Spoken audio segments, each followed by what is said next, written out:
Kamu pernah dapat penumpang. Tapi ketika menoleh ke belakang, bangkunya kosong. Ini cerita nyata dari seorang sopir taksi asal Purwokerto yang mengantar penumpang dari Patikraja. Tapi ternyata, bukan manusia yang ia bawa malam itu. Namaku Pak Darto, 49 tahun. Sudah hampir 15 tahun aku jadi sopir taksi plat kuning. Rutenya ya seputar Banyumas, dari Purwokerto Kota, Sokaraja, sampai kadang-kadang tembus Aji Barang kalau ada penumpang dadakan. Malam-malam seperti ini sudah biasa. Tapi, malam itu terasa beda.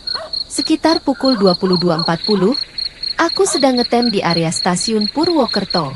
Biasanya jam segini, masih ada 1-2 penumpang kereta malam yang butuh tumpangan. Tapi malam itu, suasananya terlalu sepi. Langit mendung berat, seperti hujan sedang ditahan oleh sesuatu. Angin malam terasa ganjil, seperti membawa bisik-bisik kecil yang lewat di belakang telinga. Lampu stasiun memang masih menyala, tapi cahaya kuning remangnya justru bikin bayangan jadi aneh.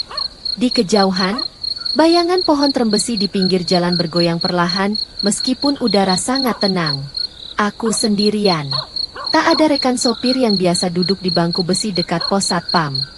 Mereka pulang lebih awal, katanya cuaca malam ini nggak enak. Aku sempat menertawakan mereka. Tapi dalam hati, aku juga ngerasa udara malam ini terlalu sunyi. Aku nyalakan radio, sekadar membunuh hening. Tapi siarannya putus-putus. Hanya suara gesekan statis. Jam di dashboard menunjukkan pukul 22.43. Saat akhirnya aku matikan saja radionya. Aku rebahkan punggung sebentar. Belum 5 menit, dari kaca spion, aku lihat ada sosok berjalan dari arah gerbang stasiun. Langkahnya pelan. Siluet perempuan. Sendiri. Aku tegakkan badan dan segera turun membuka pintu belakang. Wajahnya belum jelas. Tapi aku langsung merasakan sesuatu yang aneh. Perempuan itu melangkah pelan. Dari kejauhan, langkahnya seperti diseret. Bukan capek, tapi seperti tubuhnya memang berat untuk digerakkan. Cahaya lampu stasiun menyentuh sebagian wajahnya, cukup untuk kulihat bahwa ia bukan penumpang biasa. Ia mengenakan gaun putih polos, panjang sampai mata kaki, ujungnya kotor. Rambutnya panjang, hitam, tergerai menutupi sebagian wajah. Wajahnya pucat, bibirnya agak membiru, dan yang membuatku tercekat matanya kosong. Dia berdiri di sisi mobil, tanpa suara. Tak ada langkah cepat atau salam sopan. Hanya tatapan diam yang membuat punggungku dingin. Mau kemana, Mbak? Aku coba ramah, walau suaraku agak goyah. Patikraja, Pak. Ke arah jembatan tua, katanya lirih. Suaranya pelan, tapi jelas. Seolah diucapkan langsung di dekat telingaku. Aku refleks mengangguk dan membukakan pintu belakang. Dia masuk perlahan, tidak tergesa. Tapi saat dia duduk, aku merasa mobilku seperti mendadak lebih berat. Aku tutup pintu, lalu kembali ke kursi sopir. Sebelum menyalakan mesin, aku sempat melirik kaca spion tengah. Dia duduk diam, menunduk sedikit, memeluk tas kecil seperti kain lipatan. Tapi yang membuatku tercekat, bayangannya tak muncul di kaca. Mobil mulai melaju perlahan meninggalkan area stasiun. Suasana kota sudah sepi. Toko-toko tutup. Jalanan kosong.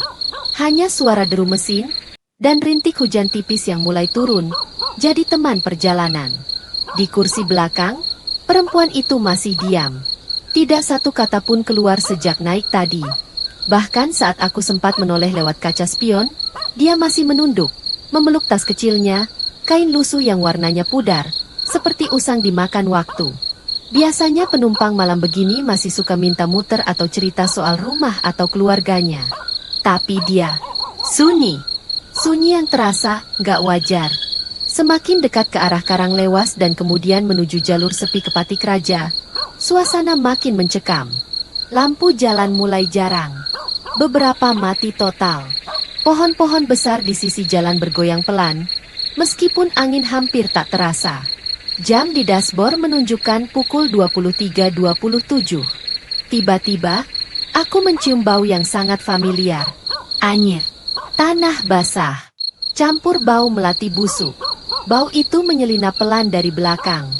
Aku coba buka jendela sebentar, berharap hanya hayal, tapi baunya makin kuat. Aku batuk kecil. Lalu, dengan gugup, aku mencoba bicara. Mbak, masih jauh nggak ya kira-kira? Mau saya percepat jalannya kalau Mbak buru-buru. Masih diam. Tak ada jawaban. Aku nekat menoleh sebentar lewat kaca spion, dan kali ini, dia tidak menunduk lagi. Dia menatap langsung ke arah kaca, ke mataku. Tapi yang membuatku hampir menekan rem mendadak. Matanya kosong, tapi dari sudut bibirnya, menetes darah hitam. Brak. Tiba-tiba, sesuatu menghantam bagian atap mobil. Seperti batu besar jatuh atau sesuatu yang melompat. Aku panik, tapi perempuan itu tak bereaksi sama sekali. Tak bergerak, tak bicara. Saat aku perlahan melambat dan hendak menoleh ke belakang, suara pelan terdengar dari jok belakang. Jangan berhenti di tengah jembatan, Pak. Yang di bawah, suka naik kalau ada yang sendirian. Mobilku berguncang pelan. Rasanya seperti seseorang duduk di atap, atau merayap dari jendela belakang. Aku tekan gas sekuat tenaga. Mata hanya fokus ke depan. Tangan menggenggam kemudi erat sampai gemetar. Dan dalam hatiku, aku hanya bisa membaca doa. Semoga ini hanya mimpi. Tapi semua terasa terlalu nyata. Setelah belokan ketiga, akhirnya jembatan itu mulai terlihat dari kejauhan. Jembatan Patik Raja yang tua, membentang di atas sungai yang airnya hitam pekat malam itu. Di kanan kirinya hanya semak dan pohon besar. Tak ada rumah, tak ada lampu. Cuma satu tiang lampu jalan di ujung jembatan, menyala redup, seperti mau padam. Dan saat lampu mobilku menyinari bagian tengah jembatan, aku lihat sesuatu. Seseorang berdiri, tepat di tengah. Tapi tubuhnya bukan manusia biasa. Posturnya tinggi, kurus, seperti tulangnya menonjol keluar dari kulitnya. Rambutnya panjang, menjuntai ke depan wajah. Pakaiannya compang-camping. Dan tubuhnya basah kuyup, seperti baru keluar dari dasar sungai. Aku langsung tekan rem. Mobil berhenti beberapa meter sebelum masuk jembatan. Tapi saat aku tengok ke kaca spion belakang, perempuan di kursi belakang sudah tidak ada. Aku panik. Kupikir dia turun diam-diam, tapi tak mungkin. Aku tidak pernah berhenti. Semua pintu masih terkunci otomatis. Tidak ada bunyi apapun. Tapi dia hilang. Tersisa hanya kain kecil yang tadi ia peluk. Kain itu sekarang terbuka sedikit. Dan di dalamnya, ada sepotong rambut panjang berikat karet merah dan selembar karcis kereta api. Berlumpur, sobek, dan tanggal keberangkatannya. 5 tahun lalu, tangan dan kakiku lemas. Aku mau jalan lagi, tapi suara dari atap mobil terdengar pelan. Jangan ke jembatan, Pak, saya belum siap pulang. Suara itu bukan dari dalam mobil, tapi dari atas. Suaranya perempuan yang tadi duduk di kursi belakang. Aku menoleh ke kaca spion luar, dan di sana, bayangan wajahnya menempel di kaca belakang. Mulutnya sobek sampai pipi. Matanya menangis darah. Dan dia tersenyum. Aku menjerit. Gas diinjak dalam-dalam. Tapi bukan ke arah jembatan. Aku putar balik. Mobil hampir selip. Tapi aku tak peduli. Air mata keluar sendiri. Nafasku sesak. Dada seperti diikat. Dan sepanjang jalan pulang, bau anyir itu tidak hilang. Pagi harinya, aku masih belum bisa tidur. Mataku merah, nafasku pendek, dan mobil masih bau tanah basah. Meski sudah kubuka semua kaca sejak subuh. Aku coba tenang, lalu berangkat ke bengkel dekat rumah, berharap bisa cerita sambil servis ringan. Pemilik bengkel, Pak Budi, orang lama yang paham banyak kejadian aneh di sekitar Purwokerto.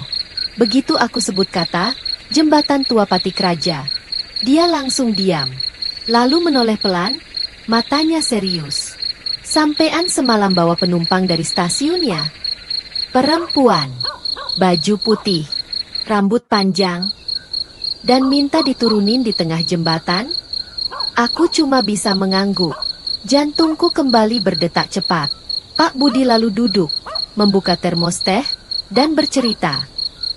Sekitar tahun 2018, seorang perempuan muda meloncat dari jembatan Pati Kraja. Katanya korban patah hati dan depresi berat.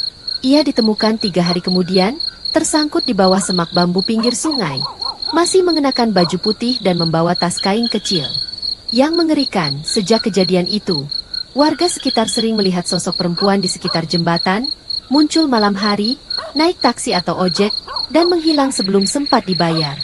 Beberapa sopir mengalami kecelakaan saat mengantar penumpang itu. Yang lain hanya sakit keras beberapa hari setelahnya. Tapi semuanya punya satu kesamaan. Bau anyir, tiket kereta tua, dan suara perempuan yang meminta jangan lewat jembatan. Pak Budi menatapku serius, lalu berkata, "Kalau kamu masih simpan kain atau barang yang tertinggal, bakar saja. Jangan disimpan. Kadang mereka ninggalin jejak supaya bisa ikut pulang." Tanganku langsung gemetar. Kain itu masih di dashboard. Kucampakkan di sungai malam harinya. Tapi entah kenapa baunya masih tertinggal di dalam mobil. Sampai hari ini, aku masih narik. Tapi setiap jam menunjukkan lewat pukul 10 malam. Aku selalu menghindari rute Pati Kraja. Karena aku tahu, tidak semua penumpang yang masuk ke mobil kita benar-benar manusia. Ada yang hanya ingin diantar, dan ada yang belum siap kembali ke tempat mereka seharusnya. Kalau kamu sopir malam, ingat satu hal. Kalau ada yang duduk di belakang, tapi bayangannya tak ada di kaca, jangan tanya siapa dia. Cukup baca doa. Dan jangan berhenti di jembatan.